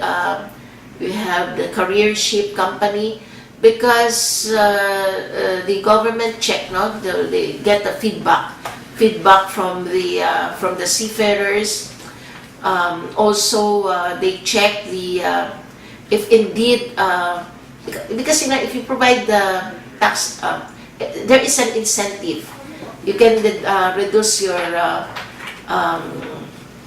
tax, but if you provide a certain percentage of your earnings for the welfare of your employees, so like that. Thank you so much. Do you expect the industry to grow then? I mean, it sounds like they're following the correct ethical course to a degree, at least, compared to other cases. Yeah, that's why in this study I documented it so that other will, emulate, duplicate what is good. But I also have noted all the things that are negative. But of course I did not specify the company, because if we follow also ethical policy on doing research, we take note of all the good, the bad comments by the seafarers, but we don't mention the name of the company. So if ever they read all this, and the government, even Marina, would have they already have a copy of this study, then they can monitor if they can validate rather if what is written here. But of course, if it's written, if it's the sentiment of the seafarer, it must be true, because it's really like that. If you interview the money agency, that's their point of view. If you interview the seafarers, it depends on where they are connected. But what is important in this research, I was able to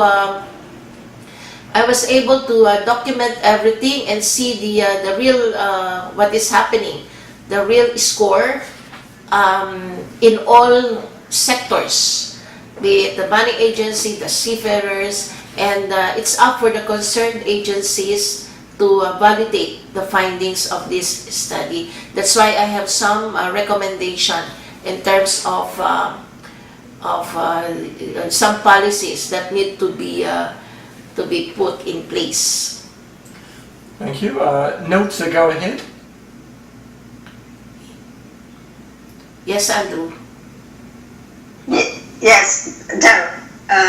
It's kind of late here in Brazil. That's why I need to talk by now. Is it possible?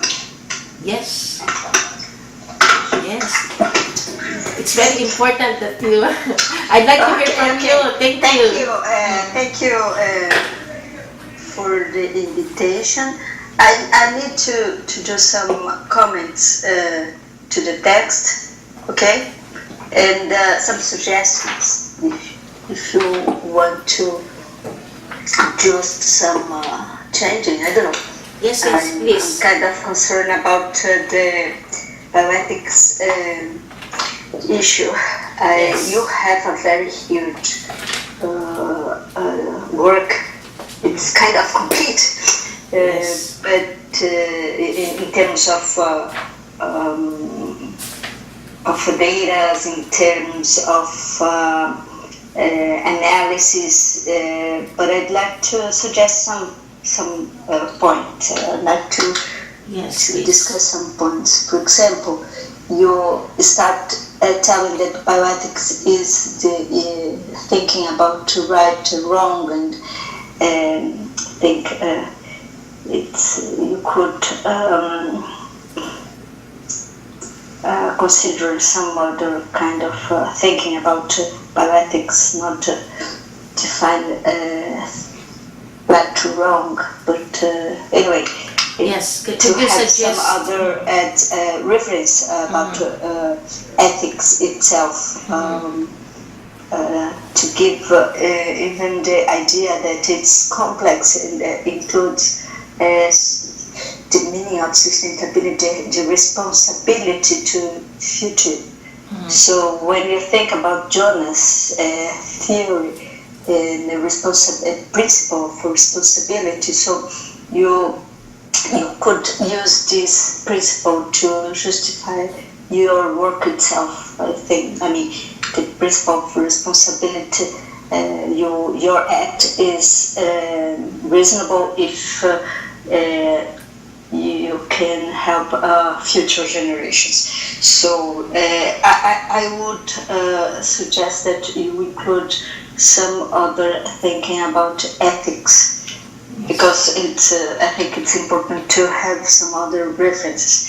And also, we have a very recent reference. It's an author from Brazil. He proposed the intervention bioethics. That's Bonega Rafa and Dora Porto in the bioethics. It's a very important magazine we have in the International Association of Bioethics. So you can find, if you want, I would send you the reference of this work that proposed that always when you have some study, you should interview. And in fact, I think your purpose is kind of interviewing in this issue, I mean the marine development. And if you want to interrupt me, please, whatever you want. Yes, Sonia? Okay? No, and what's the name? there are several points, but I'll try to summarize them. Okay? And I'd like to suggest also another author. I can write to you by email later or other day. It's okay, but just to talk by now for the reason. So we have an author called what his name is Ignaz Sachs. In the 1970s, he wrote the 5 dimensions for sustainability. So you have these dimensions here in your work. It's interesting because you have culture, you have economy, you have environmental. So you could use the idea or the reference of Ignaz Sachs to have philosophical basis or fundamentation. I think your work's very complete, but you could have a little bit more reference from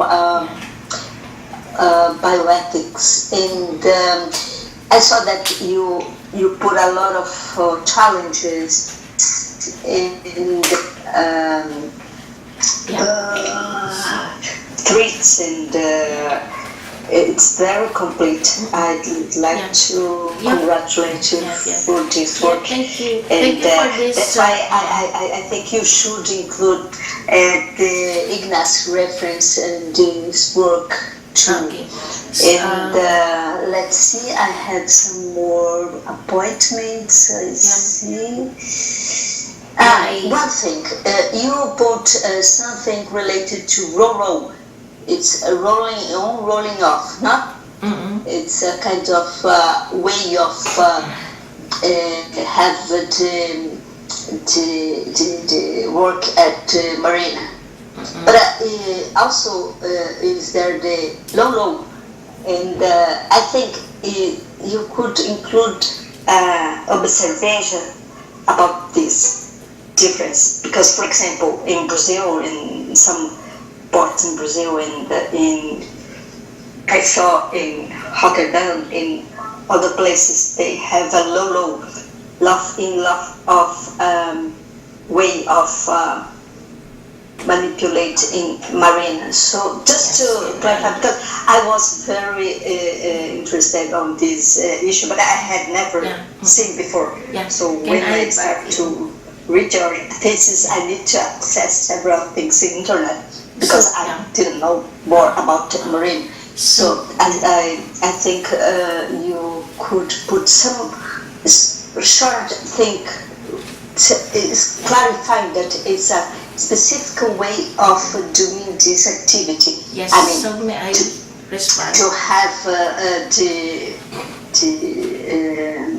the circulation of the goods and the marine. So because when you put the very huge table and about the classification of the countries, so you have difference there in the related to this differentiation. But I don't know if you think it's not well, okay. I'm telling you just because I'm out of this area and since it's related to bioethics, I need just to read. So if you have some clarification about some specific and more detailed about your area, I think it would be easier to understand. But you can multiply whenever you want. Just see if I have only last point to see. Ma'am, may I respond? Okay. May I respond? You can talk, sure. Yeah. Ma'am Nilza, I understand you have a copy of my study. Everyone. Okay, everyone has a copy. Okay, this study is the scope and limitation of this study. When you say money, this pertains to the people, not the equipment, not the. It's the seafarers, money. So when I in my review of is okay. When I discuss about the maritime industry, it's just informing, giving a overview of what maritime industry is all about. Because when you say maritime industry, it is composed of the 5 M's. To simplify it, when you say 5 M's, you have the machinery, the manpower, the money, the machine, the manuals, or the tools. Okay. So this study is limited to, when I talk about the bioethics, I concentrated on the principle of non-maleficence and beneficence, because seafarers' primary role at sea is to ensure safety of life at sea, or SOLAS. So safety of life at sea, beneficence in the maritime industry is to promote action that will support others. And the non-maleficence reminds us that the primary concern when carrying out the task in the maritime industry is to do no harm. So the two theories, if applied and taken together, state that the seafarer must act in a manner that will cultivate or benefit one another, at the same time protect any person from harm. So and then the rest would what's this? The rest will follow if if only the seafarers will do his role to ensure safety of life at sea, of course, the seafarer needs the support of all concerned people in the maritime industry. So he needs the support of course, the government. He needs the support of the co-seafarer. He needs the support of the boss, the money agency, the man who hires him, the principal, and all that. And to ensure also, that's why there is STCW, that is Standard Training Certification and Match Giving. Actually, it is the Bible of in the maritime industry that takes care of the welfare of the seafarer, like the number of hours that they need to work and all that. And then, speaking of the references, yeah, that is right. That's good. But most references that I use should be taken from at least 20 20s as the latest. I did not use references from the 1970s and all that, and also the RoRo that is being referred to, it is a type of a vessel. Is that correct? A type of a vessel that transports the car or car into another destination. RoRo vessel, is that what you are referring to, Ma'am Melissa? When you recommended to include RoRo, is that correct? Hello? Yes. RoRo, you put the signal or and I need to see an internet. I learned a lot. Yeah, because this one, because the other, it would complicate. Low uses crane, so it's very different. Yes, way I understand. To do. And in the new STCW as amended, actually it is called Manila Amendment, because when they amended the Standard Training Certification and Matchkeeping book, no, which is originally in 1978. When they amended it, it was amended in the Philippines, in Manila. That's why it's called the 2010 Manila Amendment. There is a particular skills required for a seafarer for a particular vessel, and these are identified.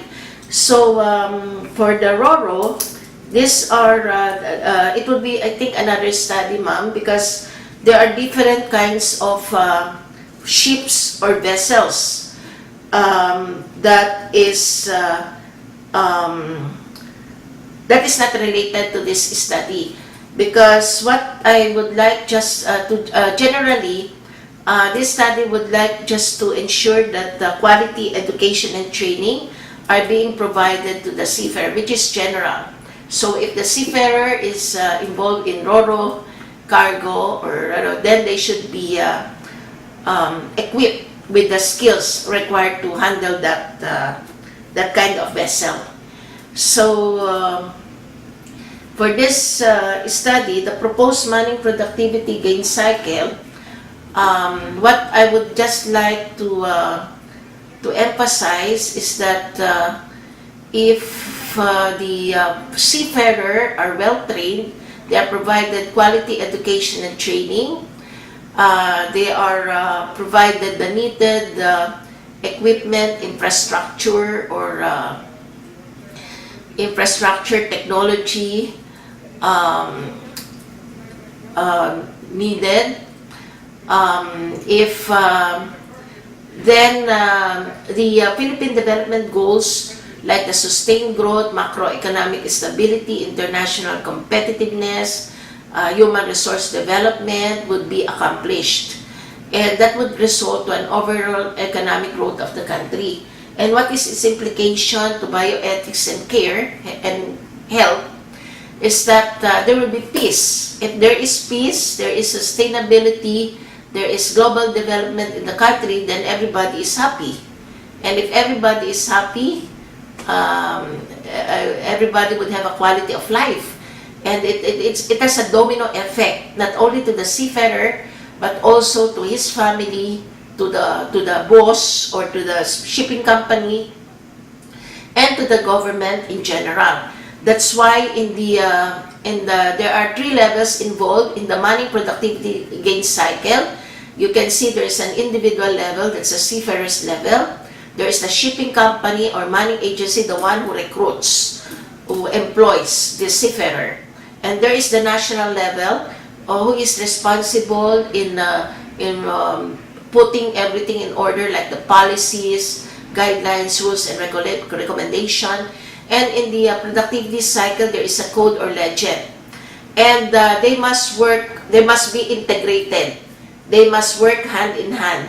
And you will also notice that there is color coding. See? And in this,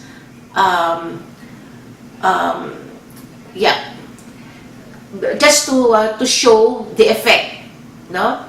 The effect, and if this will materialize, there will be peace, sustainable, healthy environment, and global development, because everybody is doing their job.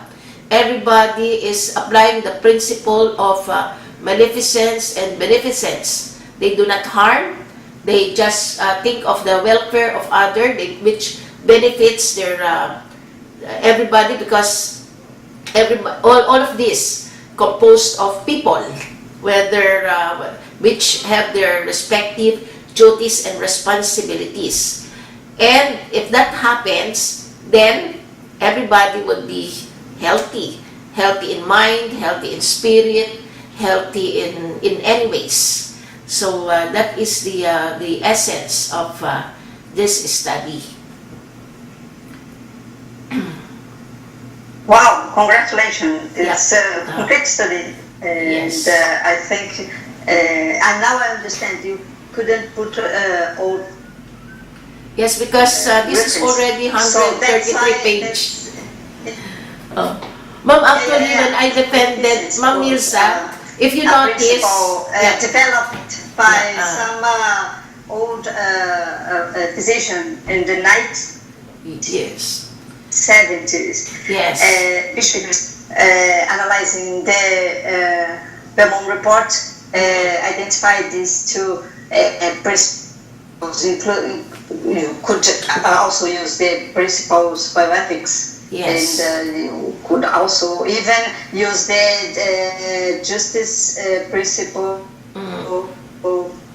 And anyway, if you want to email me, we can see if you want to put any other reference. But I think it's a great work. I'm just trying to see if you could include some philosophical reference. But Yes, I will email you. You I will can talk yes. later by email. Yes, because that would be a very good suggestion, because I really wanted to become a maritime bioethicist.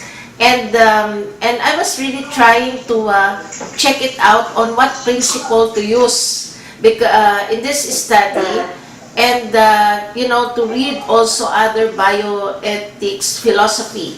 So I really appreciate your suggestion, and I will email you and in order to further improve my study. Thank you very much. Okay, great. Including the no maleficence is raised by people know that it's an expression in the physicians' commitment when they graduate. So I'll write to you later, okay? Yes, ma'am. Once more, congratulations. Thank you. And it's very late here, so I cannot continue to the discussion. Okay? Thank you very much, and I really appreciate your suggestion, ma'am. And then, Okay. because I was thinking also, maleficence and beneficence, using the medical because I think this term is really being used in the medical field. But I would also like to think that we have also what we call the mental health. Mental health, physical health, because to be a seafarer is really a very unique profession. You need not only be intelligent, but you must be physically fit. Because one of the big problem by seafarers is homesickness. They're away from the family for so many months. Some are, but they have to do that because they have to earn big money for the family, for the sake of the family. And that's why they are called the Bagong Bayani, or the unsung heroes. Because they have to leave their children, a baby, because they have to earn money for 6 months, 8 months, because they cannot earn that in the Philippines. And so one of the characteristics really of a seafarer must be mentally or emotionally stable, or has a high emotionally EQ, in addition to having a high IQ. And then they must have the support of the family, and sometimes that's why in my study also you can read that some statistics on suicide attempts because of depression.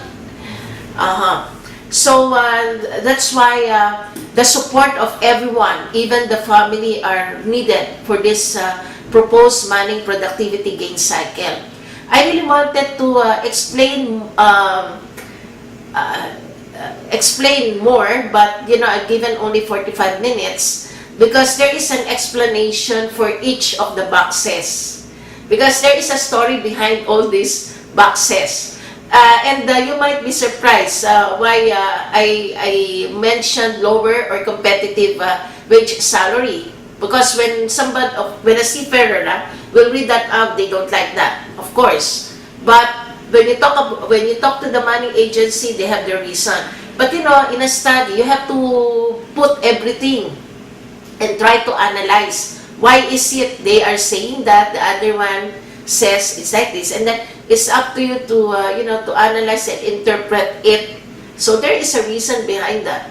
Like as I mentioned, like what Andrew has just asked, because probably he saw the lower and competitive wage salary. Yes, because of one good example is the McDonald's. In the Philippines, you can buy 50 pesos, but if you go in Europe or in the US, the cost is different.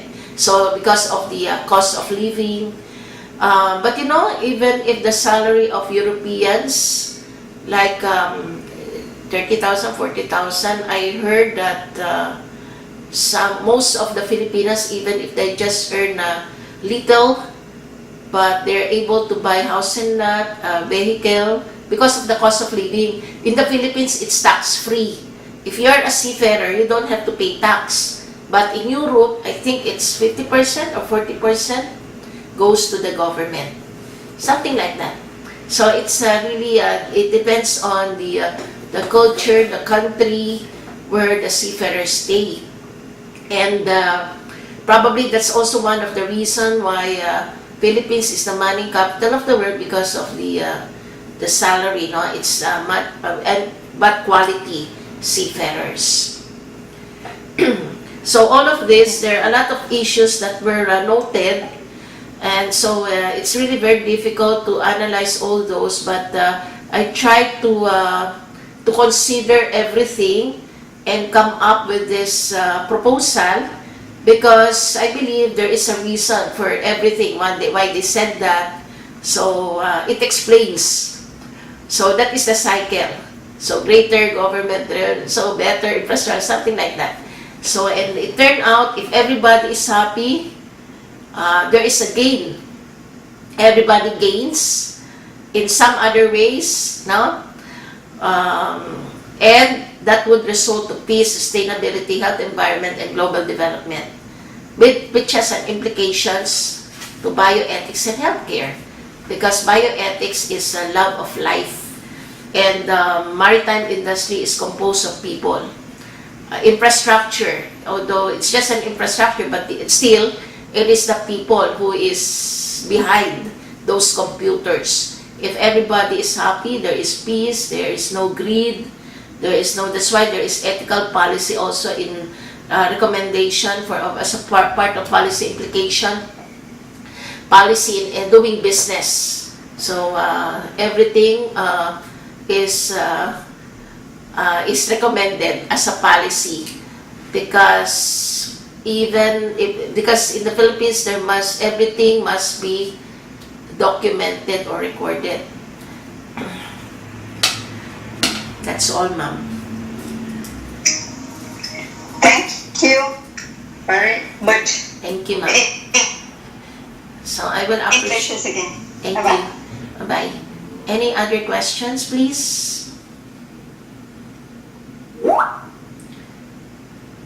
Andrew, Angelica, the logic of how you... What's this? I just wanted to try to compliment, sorry. Yes. What did you say? Can Your you... first chapter. Huh? Sorry, I just want to say reading the first chapter and how you applied the logic of using those imperatives. It was very easy to follow, very clear, and very powerful. So I just wanted to say thank you. Thank you very That's much. it. Actually, Andrew, I'm a chemist turned into a bioethicist, trying to be a bioethics in maritime. I think this is first. So thanks to AUSN, able to this is actually a funded study. That's why I have the data. I'm a member of the National Research Council of the Philippines. So I have two studies funded in 2012 and funded in 2014. And then, but of course, so all this data need to be analyzed and interpreted to come up with something that is new in relation to bioethics. So I'm so grateful to be part of AUSN and then able to share this with you, and able to thank you for sharing your thoughts, your ideas, because it gives me confidence and inspiration to do more studies in bioethics. Thank you so much. I'm going to watch the Philippine maritime industry from now on. Does anyone have any more comments?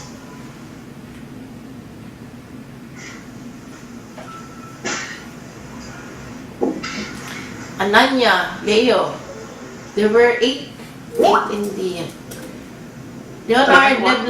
Leonard, any comments, please?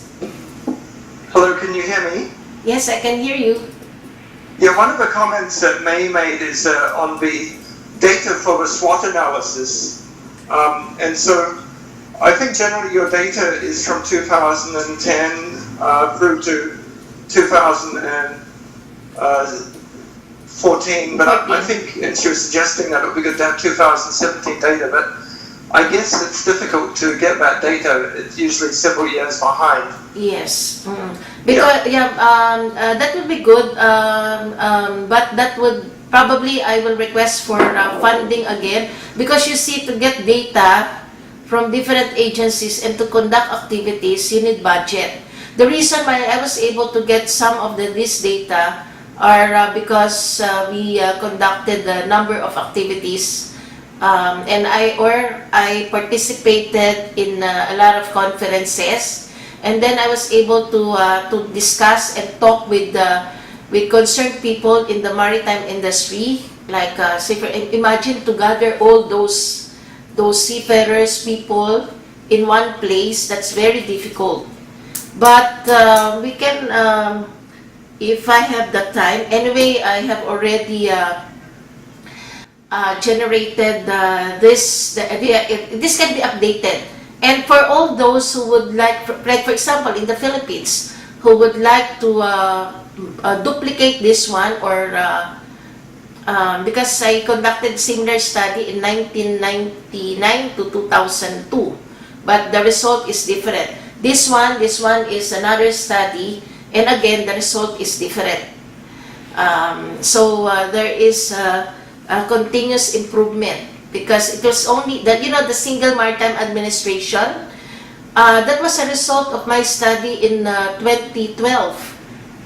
Yes, 20, was it? No, in 2004, for my Master Shipping Business Management degree.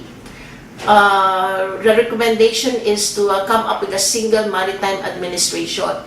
That was the clamor of the different agencies in the country. However, it was only again in 2014, when there is another conference, of which I also again documented it, but the implementation was only again, I think in 2014 or 2015, regarding the establishment of a single maritime administration. So indeed, doing a research and documenting it, it really it paved way for policies, for some actions, especially so if the study reached the office of the concerned people in the government. And since the study was funded by the National Research Council of the Philippines, naturally I have to provide a copy to all concerned agencies, like the different association, the organization that I mentioned in this study. So, and that is the beauty of coming up with the research. You just don't put it in and keep it in the shelves.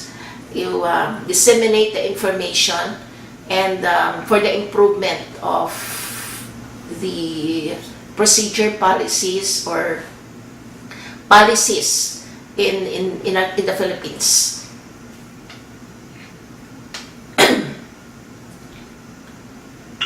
Yeah, thank you, Angelica. Yes.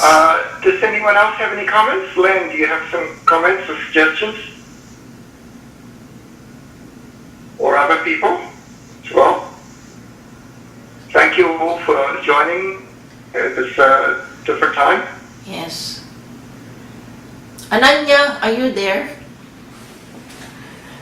Ananya, I didn't hear you. Other colleagues, do you have any comments?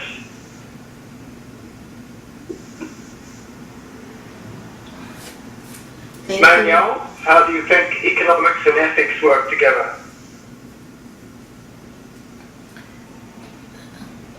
Are you asking me? Hello, I'm sorry. Yes.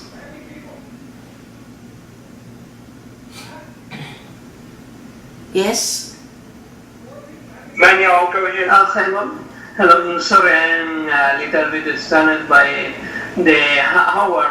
I think that in reference to the mentioned earlier, in Europe the taxes are high when compared with Philippines, and are diverse. For example, in Sweden, that is a sea power, the VAT is prohibitive, about 50%, 40%. In Spain, for example, that has important docks in the Mediterranean, like in my city, Barcelona. Oh, The Barcelona. VAT is not so high. It's high, it's 21%, but the social insurance you must to pay every month is high. The seafaring in the north, in the Atlantic and the Vizcaya is far better. Indeed, there is one of the most important fish tune fleet in the world in a little village. There is a strong tradition, like in the Philippines. I think that the values that have been forged in the sea are an asset, an invaluable asset. Thank you. Yes, thank you, May I get your name again, sir? Hello? From Barcelona? Hello? Yes, I am Manal from Barcelona. Okay. Talking about Barcelona, Spain, I will be in Barcelona, Spain, attending IAMU conference in University of Polytechnic Catalunya on October 13 to 21. Yes, so what you said, it's true because I have friends in Barcelona, University of Polytechnic Catalunya. Yes, the tax is 30, more than 30% for the seafarers. But in the Philippines, it's tax-free. And I hope that it will remain as tax-free because I think the government in the Philippines is trying to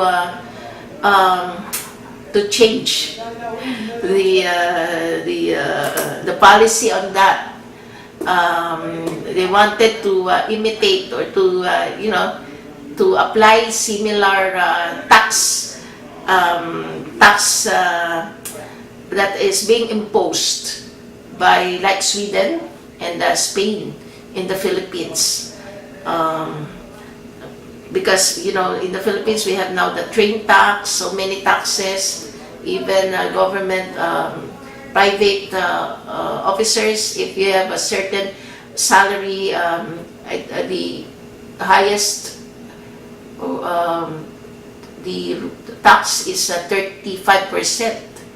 So most of the salary, if your salary reach more than 70,000 or 100,000, so 35% goes to the government. So I don't know if the Duterte administration would also be imposing similar tax to the seafarers. Thank you for sharing. Welcome. Yeah.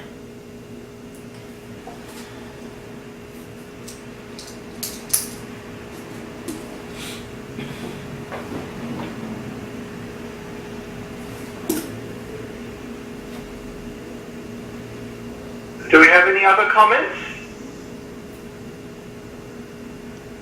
So taxes are one way to, develop more ethical infrastructure. Somebody has to pay for it. Yes. So if you do want a better ethics, then you have to accept some taxes, isn't Yes. it right? That's correct. Especially so if at least for the poor people, for the poor Filipinos, they don't have to pay tax or reduce the tax. But for the seafarers who are earning $10,000, imagine not $10,000, $15,000, 40%, 30% will go to the government or for better services, welfare of the Filipino people. I think that would be good.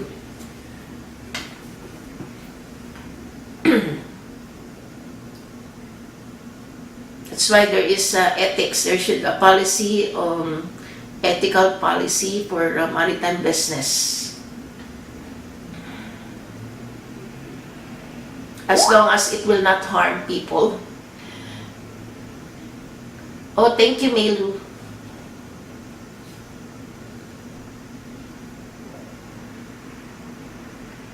Yeah, I'm so happy, really, with this course, Bioethics Towards Peace, Sustainability, Health, Environment, Global Development.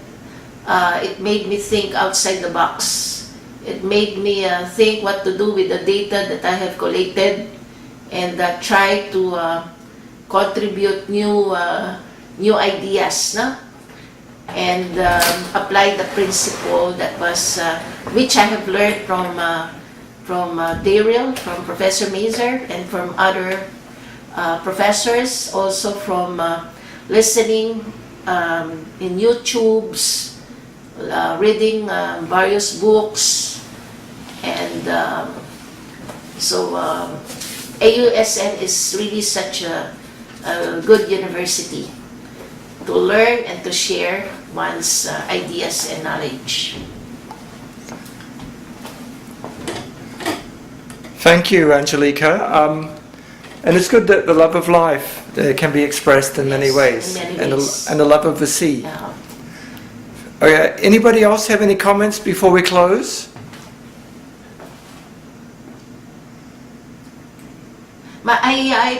I prepared a very nice PowerPoint presentation of this study, and I wish to present it in the near, as soon as the professor will advise me to do so.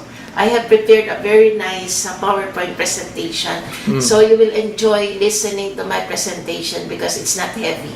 It's direct to the point, and it's difficult to present without the guide. This will be presented in the It's in 1 Ananya, month. finally! But I didn't hear you. Yeah. Ananya said, congratulations and nice job. Thanks, Ananya. Okay, well, thank you, everybody, and thank you. Also, May was saying thank you, and Thanks, May. Len has no questions, so it means great job. Thank you, Larry. Good. Okay, well, thank you, everybody. Thank you very much, Thank you very Angelica. much. I hope to see you all soon. In case you visit Philippines, please do contact me.